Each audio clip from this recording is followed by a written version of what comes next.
Salut tout le monde, bienvenue à Finances fondamentales, le podcast d'éducation financière qui se prend pas au sérieux. Chaque semaine, je te synthétise un livre qui touche de près ou de loin les finances personnelles et l'investissement boursier. Je te résume donc des centaines d'heures de lecture de façon simple avec des exemples concrets et transparents. Si tu souhaites prendre en main ta santé financière, t'es à la bonne place. C'est parti, bon podcast!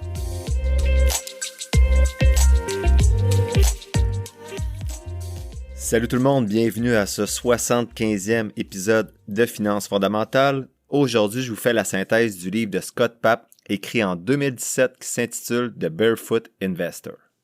Avant, je voudrais remercier les abonnés du mois d'avril, donc Monsieur ou Madame Desjardins, Dominique, Alex, Vincent, Alexis, Stéphane, Julien et Patricia.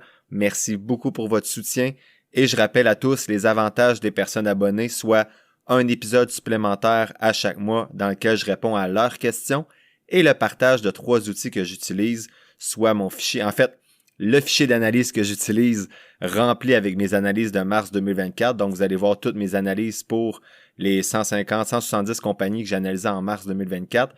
Je vous envoie également un fichier Excel vierge pour faire vos propres analyses et également un outil d'accompagnement PDF pour bien comprendre comment utiliser cet outil-là.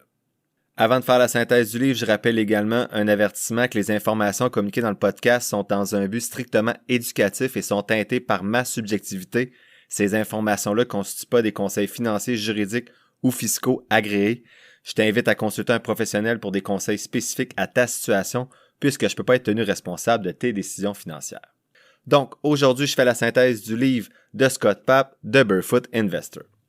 En introduction, Scott Papp, c'est un Australien qui a grandi dans une ferme où il a appris à aimer une vie simple. Afin de conserver sa liberté qu'il a toujours connue, il a commencé sa carrière sur le marché boursier, mais il s'est rapidement rendu compte que la finance était plus compliqué que de faire quelques bons choix.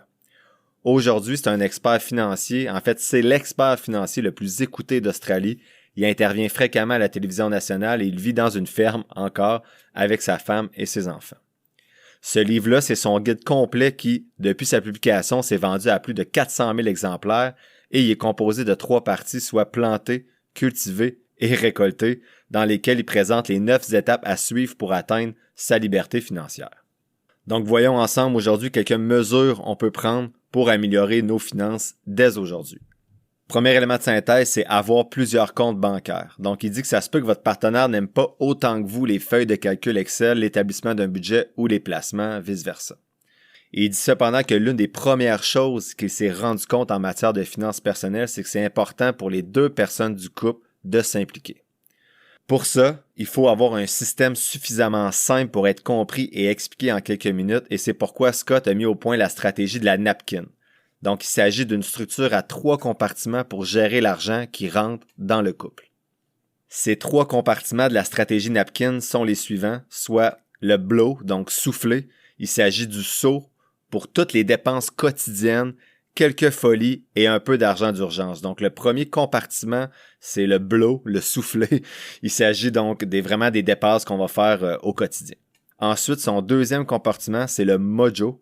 Donc, il s'agit d'un espace pour l'épargne à long terme en cas de difficultés financières plus importantes.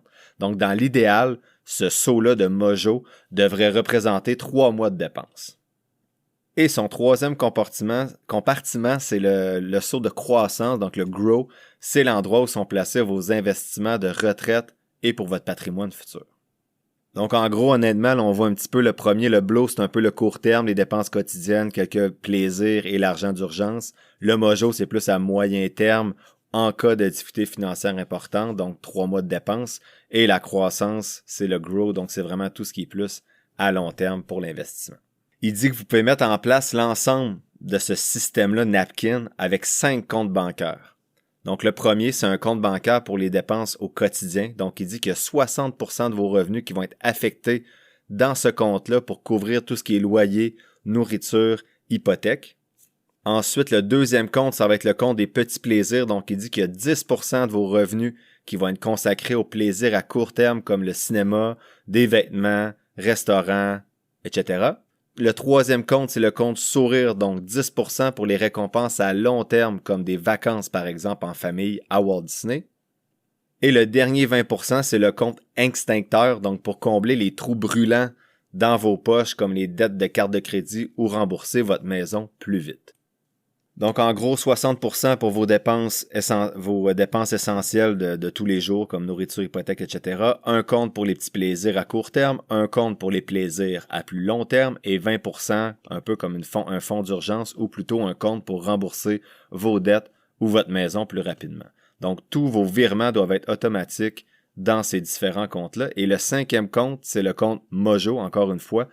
Il dit d'ouvrir ce compte-là dans une banque distincte des 4 autres. Et là, vous allez tout mettre vos excédents de cash flow, de flux de trésorerie, votre argent d'heures supplémentaires ou si vous vendez des choses, par exemple, sur Kijiji, etc. Donc, bref, tout l'argent supplémentaire qui n'ira pas dans les autres comptes va aller dans le Mojo. Par contre, ma question rendue là, c'était il est où finalement le tiroir, le compartiment de croissance pour les investissements à long terme? Donc, il est peut-être pour lui dans le 20%. Donc, une fois que les dettes vont être remboursées dans le compte extincteur avec les dettes et la maison, ben on va l'envoyer vers la croissance. À ce moment-ci de ma lecture, c'était pas super clair. Donc, l'astuce de l'auteur, en gros, ça consiste à diriger votre argent là où il est censé aller avant qu'il arrive à vos poches. Donc, avec ce système-là, vous pouvez gérer vos finances en moins d'1 heure par mois. Même si vous n'avez pas ça, vous en occupez. Deuxième élément de synthèse, c'est d'éliminer vos dettes une fois que vous avez mis en place vos différents compartiments. Donc, l'auteur a un point de vue intéressant sur la façon dont on peut créer une certaine dynamique. Donc, notamment, son truc, c'est de prendre une paire de ciseaux et de couper toutes vos cartes de crédit en petits morceaux. Il dit de détruire ces cartes de crédit avant même de rembourser les dettes parce que si on les conserve, on risque d'accumuler encore plus de dettes avant de réussir à les payer. Donc, une fois il dit que ces ponts-là sont brûlés, ben c'est temps de passer à l'action. Il dit d'appeler votre banque et de lui parler d'une offre de 18 mois sans intérêt de la part d'une autre banque concurrente.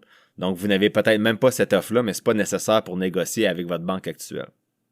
Il dit que tant qu'il s'agit de réduire les frais d'intérêt de votre carte de crédit actuelle, ben, il faut que vous fassiez tout en votre possible pour réussir à atteindre cet objectif-là.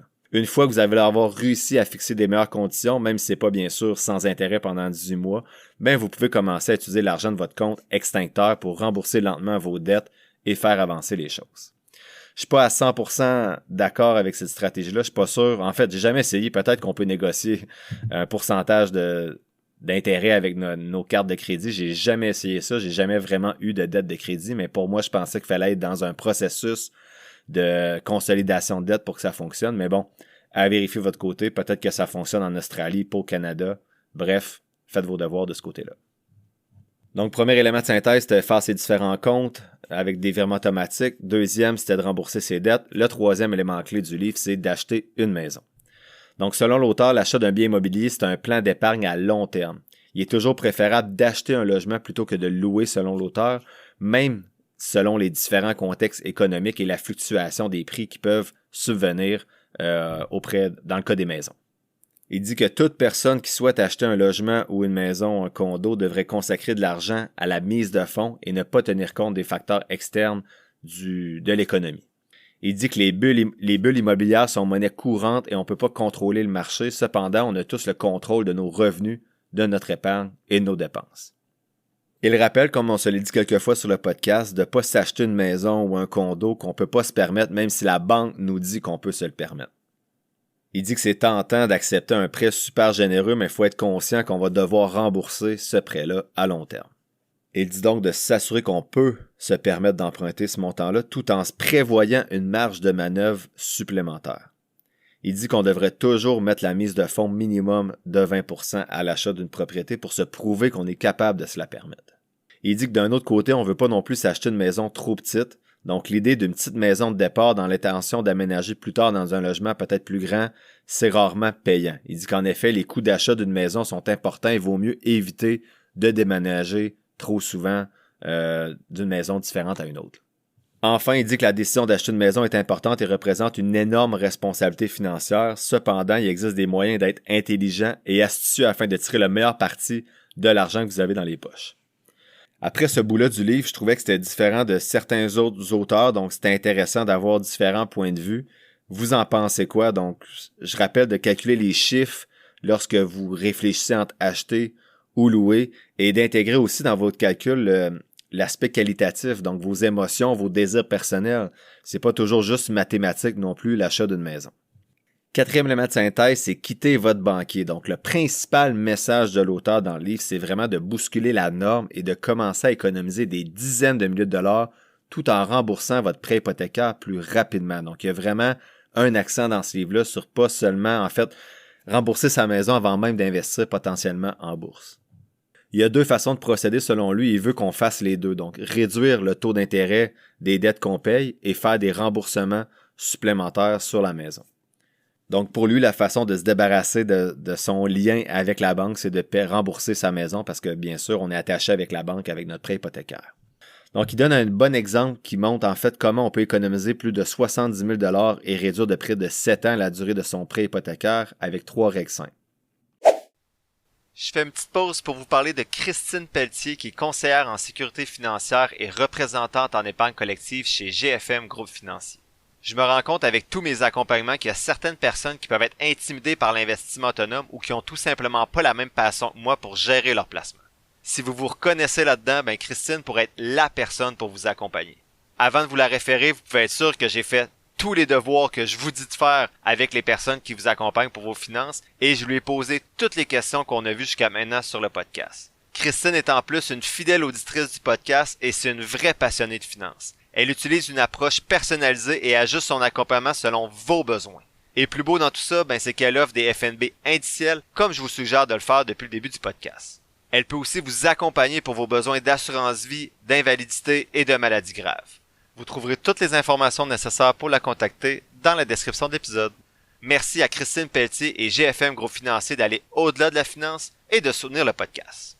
À noter que les fonds communs de placement sont offerts par Investia Services Financiers Inc. Comme professeur à l'université, je me suis souvent dit que je devais être au fait de l'actualité pour avoir l'air cultivé, mais j'ai jamais eu la rigueur de lire les nouvelles par manque d'intérêt. Je vais vous avouer, j'étais donc bien content il y a presque 2 ans de découvrir InfoBref. InfoBref, c'est une infolette qui regroupe de façon simple et claire l'essentiel des nouvelles importantes, y compris l'actualité économique et financière, et tout ça en 5 minutes. Je vous invite à faire comme moi en vous inscrivant à l'infolette en cliquant sur le lien dans la description de l'épisode. C'est gratuit. La règle numéro 1, justement, c'est rester simple. Il dit qu'un prêt immobilier, c'est un processus simple. Je dis simple souvent, là, mais c'est ça dans mes notes. Vous empruntez de l'argent à la banque, puis la banque, vous devez la rembourser avec des intérêts à peu près 25-30 ans, selon la durée du prêt. Il dit de ne pas tomber dans le piège des extras qu'on peut obtenir dans le cadre de votre prêt immobilier. Il faut rester simple dans le produit qu'on achète et éviter de fixer une partie du prêt ou d'obtenir des congés de remboursement. Donc, vraiment prendre un produit à la base là, qui n'est pas complexe pour ne pas avoir des frais supplémentaires dans ce produit-là. Deuxième règle, il dit de ne pas prendre un taux fixe. Donc, il dit de vous faire la promesse de vous en tenir au taux variable le plus bas que vous êtes capable de trouver, indépendamment de ce que vous pouvez entendre à gauche et à droite sur l'avantage des taux fixes. Le fait d'opter pour un prêt à taux fixe redonne le pouvoir aux banques selon lui et vous devez payer des frais de sortie qui peuvent coûter des milliers de dollars si vous souhaitez couper ce prêt-là dans un déménagement ou dans un refinancement. Ici, j'ai mis en italique là, dans mes notes, c'est pas mon expertise. Moi, j'ai pris fixe 3 ans justement à mon dernier renouvellement. Ça a été un choix gagnant jusqu'à maintenant. Je pense que ça dépend de chacun. Ici, je fais juste vous exposer l'opinion de l'auteur qui dit que c'est mieux de toujours prendre un taux variable.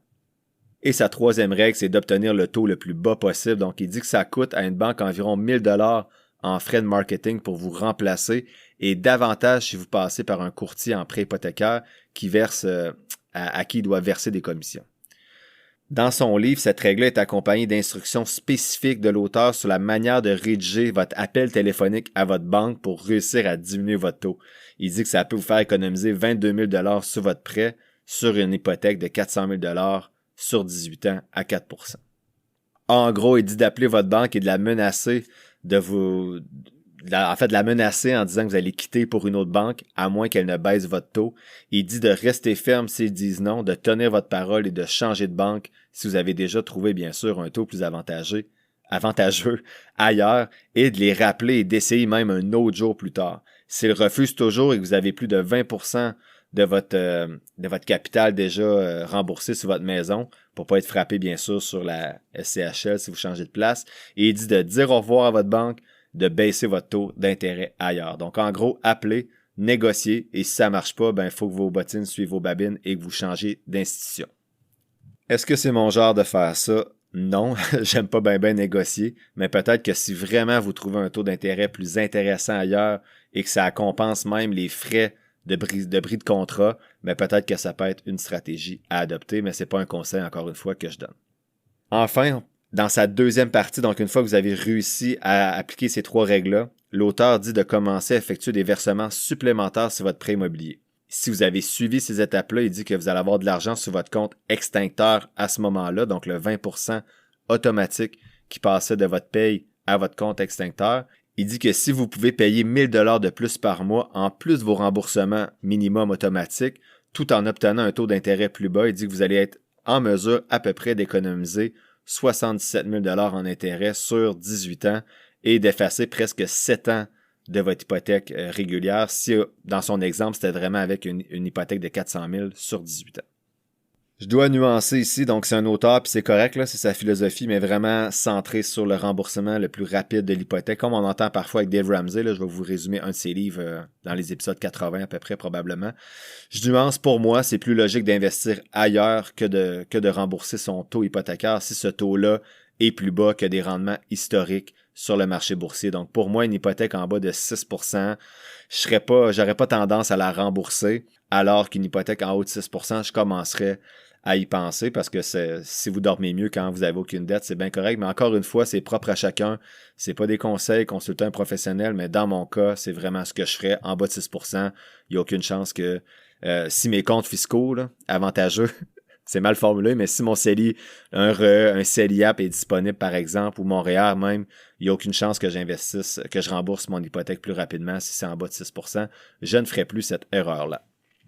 Et enfin, le dernier élément clé de ce livre-là, c'est les 9 étapes vers la liberté financière. Donc, il y a certaines étapes qui ont été abordées dans les points précédents, mais je voulais quand même faire un tour d'horizon de tout ce qu'il parle dans son livre, parce que son livre est vraiment centré sur ces 9 étapes claires-là, qui sont assez... sur ces 9 étapes-là plutôt, qui sont assez claires dans son livre. Sa première étape, c'est d'instaurer une date mensuelle avec votre conjoint ou votre conjointe. Il dit de réserver dès maintenant avec votre partenaire ou avec vous-même si vous êtes seul, une date à chaque mois pour réfléchir à vos finances.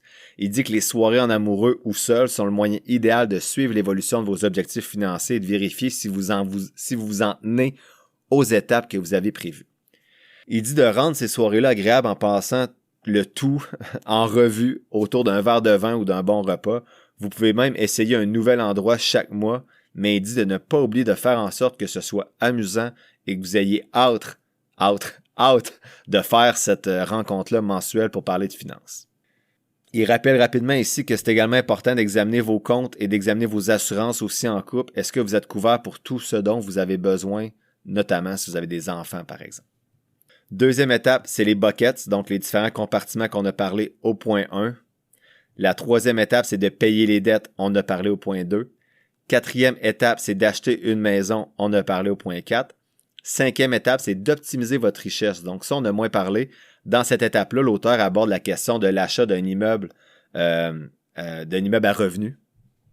Donc, au lieu d'acheter une maison, vous achèteriez un immeuble à revenus dans lequel vous habitez et qui, en plus, vous génère des flux de trésorerie positifs, idéalement, à chaque mois. Mais il y avait beaucoup de détails quand même sur ce point-là dans le livre, mais difficile à parler sur le podcast. Donc, je vous invite, si ça vous intéresse, à vous procurer le livre pour connaître les avantages et les inconvénients d'investir dans un immeuble à revenus plutôt que de rembourser plus rapidement sa maison. Sinon, pour optimiser la recherche, l'auteur dit d'augmenter vos investissements, vos revenus également. Donc, il prend l'exemple d'une personne âgée de 30 ans qui gagne 72 000 $ et qui dispose déjà de 50 000 $ dans un régime de retraite. Si cette personne-là met en place un système de pilotage automatique et cotise au total 15% de son salaire, ça va représenter 330 $ de plus par mois pour son fonds de retraite. Rendu à 67 ans, donc 37 ans plus tard, supposant un rendement de 8% moyen et de l'inflation de 2%, il dit que cette personne-là aura 569 000 $ et 73 de plus dans son compte de retraite que si elle avait cotisé juste le 5,5% nécessaire par son employeur. Lorsqu'elle va prendre sa retraite, elle va être sur la bonne voie pour partir avec environ 2 millions de $. Pour lui, c'est une évidence qu'on doit toujours cotiser une partie de ses revenus dans son fonds de retraite. Donc là, je dois avouer, rendu ici, je suis un petit peu perdu. Il parle de payer ses dettes, de rembourser sa maison le plus rapidement possible, mais également d'investir 15% dans le fonds de retraite. Donc, je sais pas si c'est moi qui ai manqué des bouts dans le livre, mais j'étais un petit peu confus à savoir, OK, finalement, l'argent qu'on réussit à dégager chaque mois, on la met dans quoi en priorité? On comprend que c'est rembourser les dettes et l'étape 4, c'est acheter la maison. Donc, on peut comprendre que pour lui, on priorise l'achat de la maison et le remboursement plus rapide au maximum de ce à quoi le prêt le permet. Mais je suis pas sûr qu'ensuite, il y a beaucoup de personnes qui leur restent encore de l'argent dans les poches à l'étape 5 pour en plus maximiser la retraite. Donc, pour moi, c'est peut-être une fois que la maison va être payée, ils vont être capables d'en mettre plus de côté. Bien sûr, ça, c'est propre à chacun, là, mais je trouvais qu'il tirait dans toutes les directions en même temps un peu, là. 6e étape, c'est s'assurer que son Mojo Bucket est toujours à 3 mois de dépenses. Donc, il dit de commencer au moins à 2000 $ au départ, puis ensuite, on ajoute un montant à chaque paye pour s'assurer qu'on a un minimum de 3 mois de dépenses dans ce bucket-là. Donc, ça va encore une fois en contradiction un petit peu avec les autres auteurs qui disent de constituer ce fonds-là avant même parfois de rembourser les dettes. Étape 7, c'est de quitter votre banquier. On a parlé au point 4 quand votre maison est payée. 8e étape, c'est de fixer vos chiffres pour la retraite. Donc, l'auteur veut qu'on suive sa stratégie de retraite, puis il estime que c'est pas nécessaire d'avoir 1 million de dollars dans son fonds de pension pour prendre la retraite, mais qu'il faut au moins avoir payé sa maison. Il dit qu'en plus d'avoir la maison payée, on aurait besoin d'un minimum de 170 000 $ si vous êtes seul ou de 250 000 $ si vous êtes en couple. Il dit d'avoir ce chiffre-là comme objectif de retraite avant même d'envisager de prendre cette retraite-là. Ici, je me questionnais encore une fois là, pourquoi ces chiffres-là super larges pour tout le monde, comme si tout le monde avait la même réalité. Pour moi, c'est différent à chacun selon les dépenses qu'on va avoir à la retraite, mais je fais juste vous rapporter un petit peu les chiffres de l'auteur ici. Et son 9e point, c'est de laisser un héritage qui n'est pas juste financier, il parle de legacy. Donc, il dit que si vous avez suivi toutes les étapes jusqu'à l'étape 9, vous êtes sur la voie pour la liberté financière, mais il dit comment qu'on va se souvenir de vous après, laisser une trace positive. Donc, en gros, l'auteur, dans cette étape-là, il nous invite à réfléchir sur la différence qu'on peut faire dans la vie d'autres personnes maintenant qu'on a réussi à être dans une situation financière qui est stable. Il dit d'envisager de donner de l'argent et du temps à des gens moins fortunés et qu'on pourrait même accorder des micro-prêts à des entrepreneurs qui sont peut-être un peu plus pauvres dans le monde. Il dit de réfléchir à ce qu'on représente et à la manière dont on peut rendre quelque chose à la communauté qui nous a probablement beaucoup apporté dans notre vie active. En conclusion, ces livres, c'est plutôt un guide d'un fermier australien pour prendre en charge ses finances personnelles grâce à un système qui est quand même assez simple et clair, qui vise à éliminer les dettes, à vivre dans l'instant présent et à prendre sa retraite en toute tranquillité. Personnellement, je trouve que le livre est quand même bien. Il répète des éléments qu'on a déjà vus, mais il nous amène quand même ailleurs, notamment avec la date night mensuelle avec votre conjoint ou votre conjointe et l'importance de la propriété et de son remboursement, qu'on soit en accord ou en désaccord, ça nous fait réfléchir. Par contre, je trouve que le livre est un peu rigide et qui tire dans toutes les directions, donc malgré que les étapes sont claires, je trouve que la partie remboursement de maison, investissement, fonds de retraite, pour moi, la distinction n'est pas super précise. Donc, c'est un livre intéressant, mais je ne le recommanderais pas nécessairement. Pour moi, il y en a qui parlent un peu des mêmes choses et qui sont beaucoup plus clairs et simples à lire. Donc, qu'est-ce que je retiens? Intéressez-vous à vos finances, dirigez l'argent automatiquement dans vos différents comptes, remboursez votre dette et payez votre maison le plus rapidement possible. C'est pas mal ce sur quoi porte le livre. La semaine prochaine, je fais la synthèse du livre de Vicky Payeur, écrit en 2002, qui s'intitule « Faire plus avec moins ». Et ce jeudi, il n'y a pas d'analyse d'action parce que c'est le 12e épisode des abonnés. Dans celui-ci, je vais répondre à 4 questions, soit investir 500 000 $ en une fois ou non, investir une rétroaction de salaire, comment je fais ça, mon top 5 des FNB indiciels passifs et mon top 15 des podcasts anglophones et francophones que j'écoute au quotidien. L'épisode tire à sa fin, j'espère que tu l'as apprécié et merci d'avoir passé un peu de temps avec moi aujourd'hui. Si tu apprécies le podcast, il y a 3 choses gratis que tu peux faire pour m'aider. 1. Partager le podcast sur tes réseaux sociaux. 2. T'abonner, suivre ou donner quelques étoiles au podcast selon la plateforme sur laquelle tu m'écoutes. Et 3. Me suivre sur la page Facebook du podcast. Si tu veux me soutenir davantage, tu peux t'abonner pour $3,99 par mois au podcast et ainsi avoir accès à un épisode spécial supplémentaire chaque mois, en plus d'avoir accès à mon outil d'analyse. Toutes les informations pour me soutenir sont quelque part dans la description de l'épisode. Sinon, oublie pas que je suis pas un expert, prends jamais ce que je dis pour du cash, fais toujours tes propres recherches. Sur ce, merci encore pour ton écoute et on se voit dans le prochain épisode de Finances fondamentales.